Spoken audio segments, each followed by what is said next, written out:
Pressure is continuing to be piled on Boris Johnson to submit to an interview by the BBC's Andrew Neil, but the chances looked very slim after a senior Tory source insisted voters were fed up with TV interviews being all about the interviewer. Mr. Neil, renowned for his forensic questioning, made an on-air plea to the Prime Minister after completing an interview with Nigel Farage, the Brexit Party leader, on Thursday night. He has already quizzed Jeremy Corbyn and Joe Swinson.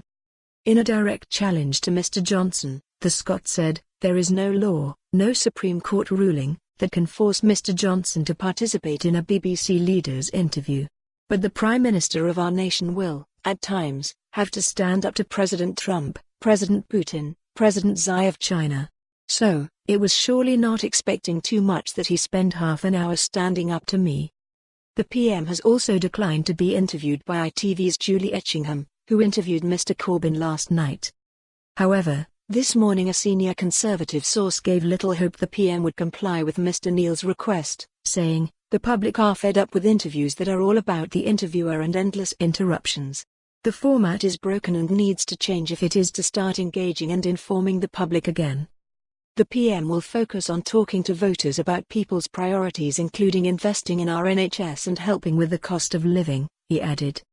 But Labour's David Lammy hit back, tweeting, "The public is not fed up of interviews. It's fed up of being lied to. Boris Johnson ducking out of the leaders' interviews is truly pathetic.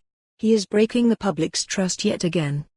On the stump in Kent, Mr. Johnson was pressed on why he was avoiding an interview with Mr. Neil and replied, "As I say, I think most people would say, I'm the only Prime Minister to have done not one, but by tonight 2 head-to-head debates.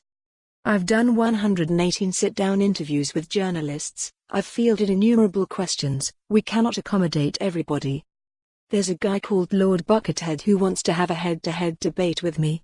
Unfortunately I'm not able to fit him in. You know, we can't do absolutely everything," he added. For more on this story, visit the news article link.